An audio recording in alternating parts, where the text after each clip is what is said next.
Fala pessoal, sejam bem-vindos ao canal, eu sou o professor Rafael Galas. Nós vamos falar hoje da integração indefinida. O processo de encontrar derivadas ele pode ser chamado de antiderivação ou integração. Nós vamos chamar isso mais comumente de integração, tá? Mas ele representa o processo inverso da derivação. Então, quando a gente faz uma integral, a gente faz o processo de retorno do que a gente fez no processo de derivação. Então, quando a gente deriva a função, a gente acaba reduzindo um grau dela de forma genérica, né? E agora, quando a gente integra, nós vamos aumentar um grau nessa função e usar todas as outras propriedades relacionadas. Então, um exemplo simplesinho aqui, ó. Se f de x é igual a x quadrado, nós temos que f' de x é igual a 2x. Esse aqui foi o processo de derivação. Eu tinha um f de x igual a x quadrado, derivei e encontrei o 2x. Se eu fizer o processo de retorno da integral do 2x, eu vou obter o x quadrado. A mesma coisa aqui, ó. f de x igual a 8x ao cubo. O f' de x, que é a derivada, vai ser 8 vezes 3, 24, x ao quadrado. Derivei nesse processo. Se eu fizer a integração do 24x ao quadrado, eu vou encontrar o 8x ao cubo. Falta aqui uma constante, tá?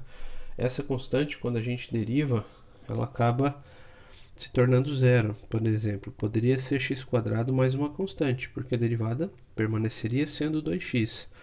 Poderia ser 8x ao cubo mais uma constante, porque a derivada permaneceria sendo 24x ao quadrado. Então, quando a gente faz o processo aqui, deriva, aqui, integra. Aqui deriva e aqui integra. Então veja o que acontece no processo de derivação e de integração, que quando a gente faz a integral da função, tem que aparecer essa constante. E é essa constante que está aqui, ó, na definição de integral indefinida. Por isso, até que ela se chama integral indefinida. É uma constante que não tem valor nesse primeiro momento, ela só vai ter valor quando a gente resolver as integrais definidas, tá?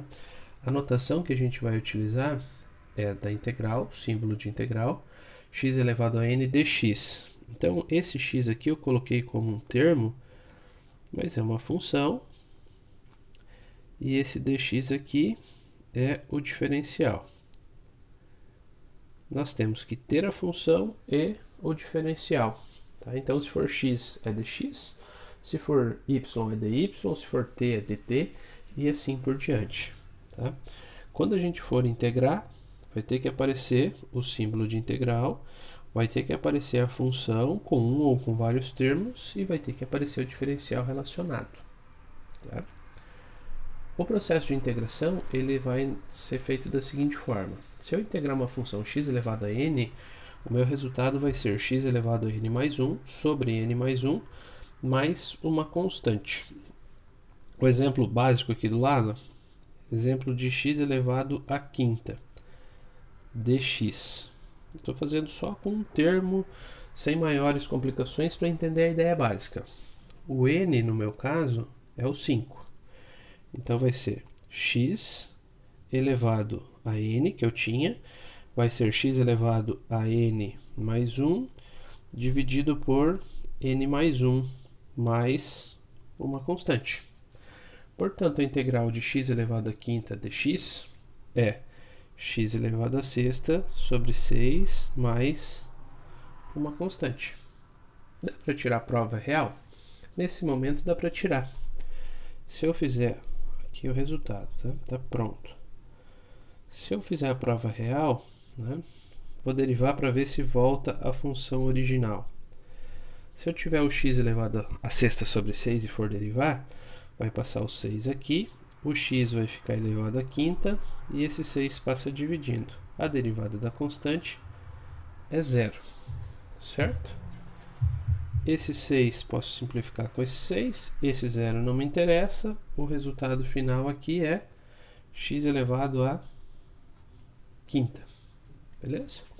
A ideia, lógico que a gente não vai ficar tirando prova real em todos os casos, mas é a gente partir de uma função, integrar ela, e se o valor da integral dela, quando for derivado, voltar à função original, é sinal de que a gente fez o processo certo. Lógico, como repito, né, não precisa fazer a prova real em todos. Integrou, se derivar, tem que voltar no início, senão tem alguma coisa errada. Então, para funções de um termo só, para funções com denominador igual a 1, é esse processo aqui. A partir do momento que a gente for tendo mais elementos, divisor, denominador diferente de 1, a gente vai complementando a ideia. Então, como eu já disse antes, a derivação e a integração são processos inversos. Valem algumas propriedades bem conhecidas aí que a gente já usou para limite para derivada. Vale aqui para integral. Se eu tiver integral de uma constante vezes a função, eu posso tirar essa constante aqui fora e ficar com a constante vezes a integral da função. Isso é muito útil, a gente vai ver. Integral da soma, soma das integrais. A integral da subtração, subtração das integrais. Vou fazer uns exemplinhos aí para a gente fixar a ideia. Integral de x ao cubo dx. X elevado a 3 mais 1 dividido por 3 mais 1, mais a constante. Tá? A ideia, vocês nem vão ficar fazendo isso de somar o expoente aqui. Tá? A ideia é que com o tempo vocês batam o olho ali e já sabem o que é. A integral de x ao cubo é x na quarta sobre 4 mais c. A integral de t ao cubo dt, ó, veja que é t dt, x dx. A integral de t na menos 3 dt é t na menos 3 mais 1 dividido por menos 3 mais 1. Cuidado que os negativos, ele não fica mais negativo ainda, né? Ele aumenta um grau. Então vai ficar t na menos 2 dividido por menos 2. Nós usualmente não deixamos o expoente negativo, tá? Isso não que seja uma obrigatoriedade, mas é comum de acontecer. Então a gente faz o seguinte, ó, mais com menos, a gente deixa o menos aqui, 1, o 2 permanece na posição e o t que estava na menos 2 passa a ser t ao quadrado. Tá? O que foi feito aqui? Ó? Primeiro, tinha 1 multiplicando aqui, que não aparece. Esse 1 está multiplicando t ao quadrado. Eu fiz o mais com o menos e coloquei o menos aqui. Segurei o 1 na posição dele e o t na menos 2 desceu para o denominador trocando de sinal. Esse é o resultado escrito formalmente. Não que isso aqui esteja errado, tá? Mas é usual deixar dessa maneira aqui, beleza? Vou fazer mais uns exemplos aí. Integral do cosseno de u du. Isso aqui vocês vão ter uma tabela, tá, de integração. Isso aqui sai direto. A gente sabe que a derivada do seno é cosseno. Se a derivada do seno é cosseno, a integral do cosseno é seno de u mais uma constante. Esse u e du aqui, a gente vai ver daqui a pouco a importância deles para a resolução. A integral de x ao cubo vezes x na quinta dx. Não temos ferramenta ainda para fazer a integral de produto. Mas nesse caso aqui, a gente pode manter a base e somar os expoentes. Tá? Não estou derivando ainda. A integral de x ao cubo vezes x na quinta é igual à integral de x na oitava dx. Então, como não tenho regra ainda para integrar produto, eu vou fazer as operações matemáticas básicas. A integral de x na oitava dx é x na nona sobre 9 mais uma constante, que é 8 mais 1 dividido por 8 mais 1. Como eu disse, a tendência é fazer isso mais direto. A integral de raiz cúbica de x ao quadrado dx. Primeiro passo aqui, escrever isso como sendo um expoente fracionário. Vai ficar x elevado a 2 terços dx. Tá? O 2, que é o expoente, numerador. O 3, que é o índice, denominador. Vai ficar x elevado a 2 terços mais 1, dividido por 2 terços mais 1, mais uma constante. Tá?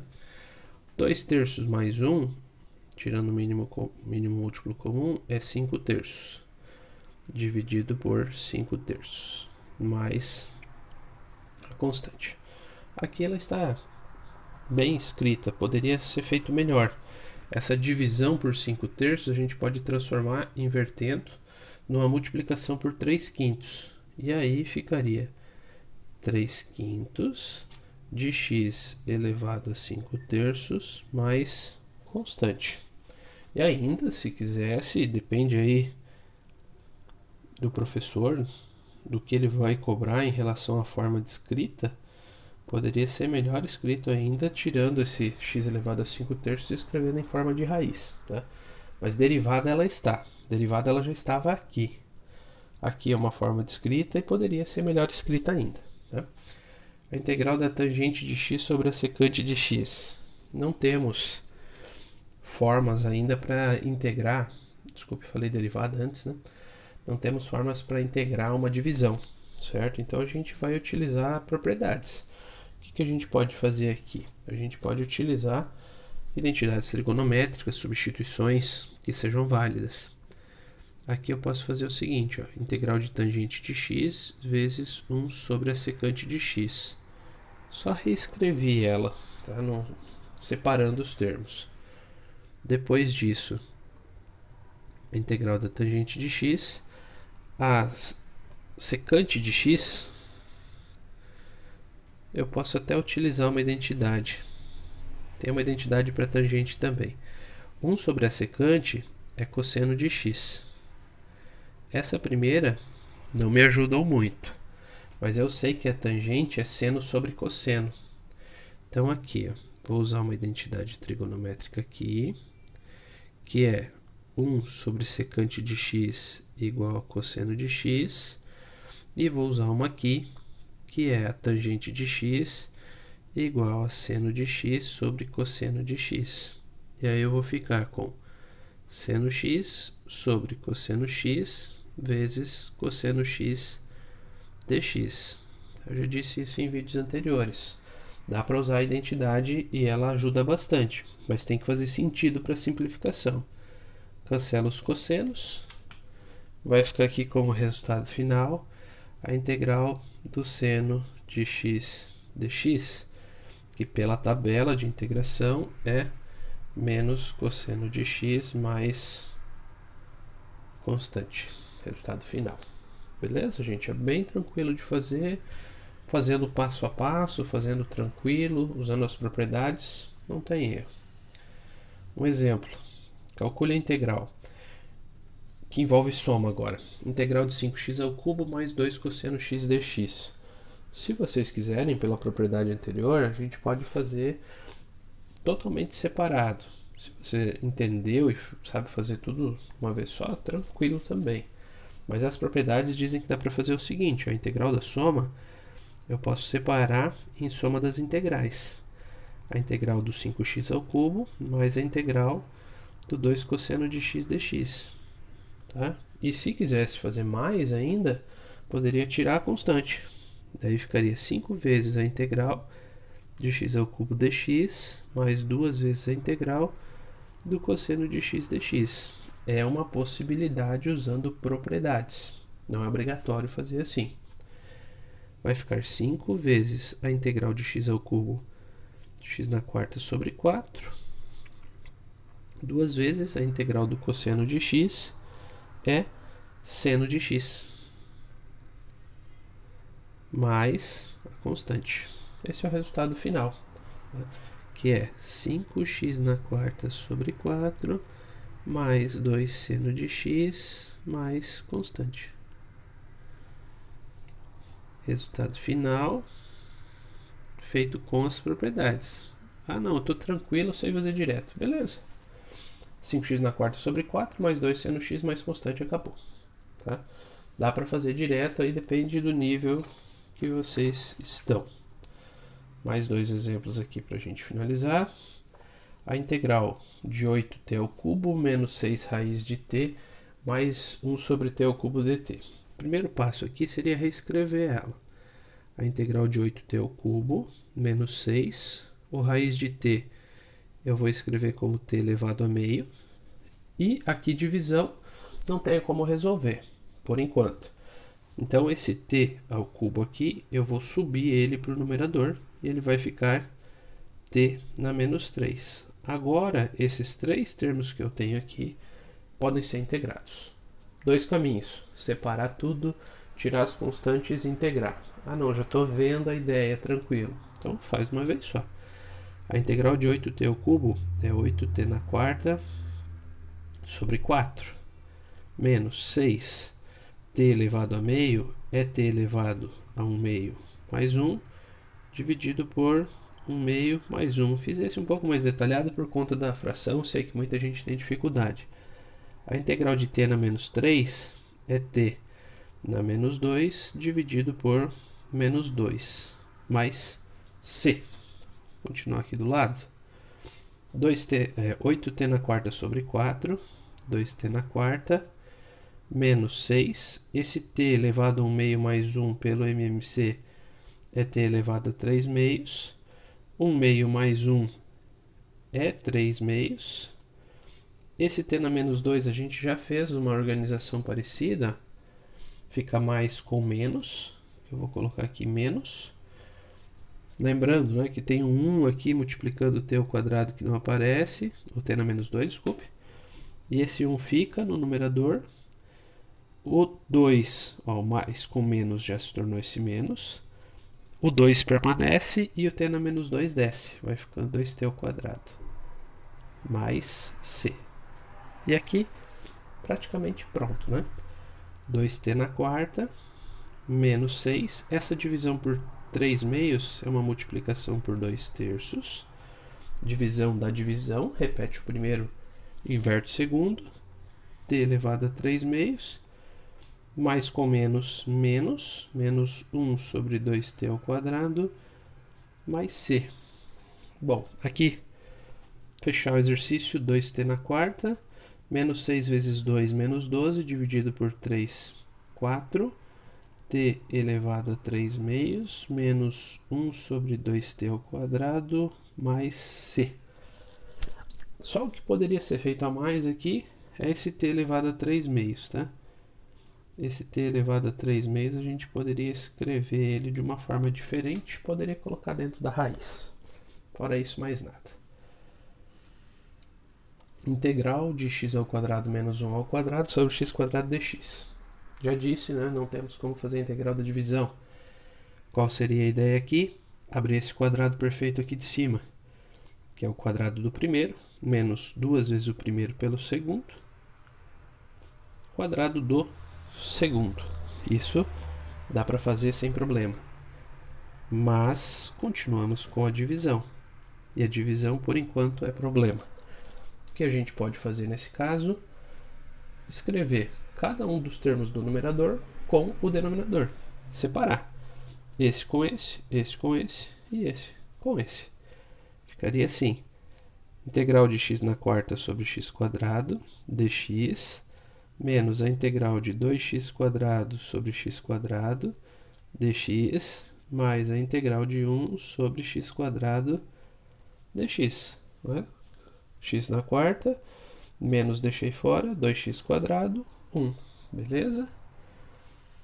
Agora é organizar e integrar. X na quarta sobre x quadrado é x quadrado.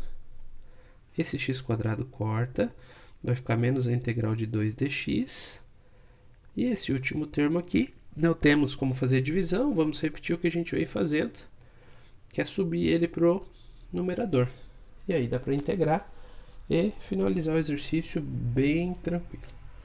Integral de x ao cubo, desculpe, x quadrado é x ao cubo sobre 3. A integral de menos 2 dx é menos 2x.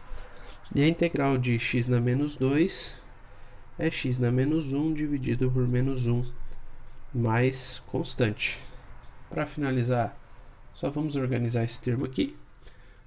Vai ficar x ao cubo sobre 3, menos 2x, mais com menos é menos 1. Esse x na menos 1 desce para ficar x mais c. Ah, por que ficou 1 sobre x aqui? Ó, tem um 1 aqui que não aparece. Então, é mais com menos, dá menos. Esse 1 fica. Então, esse 1 está aqui, ó. O mais com menos virou menos, o 1 está na posição, e o x na menos 1 desceu, ficando x na primeira potência. Beleza? Resultado final, finalizado. Não tem mais nada a se fazer aqui, nem nessa, nem nas anteriores que a gente viu. Beleza, pessoal? Integral definida, bem tranquilo. Depois vão sendo acrescentadas algumas regras que vão melhorar a resolução, mas o processo básico é esse daqui. Muito obrigado, até a próxima, valeu!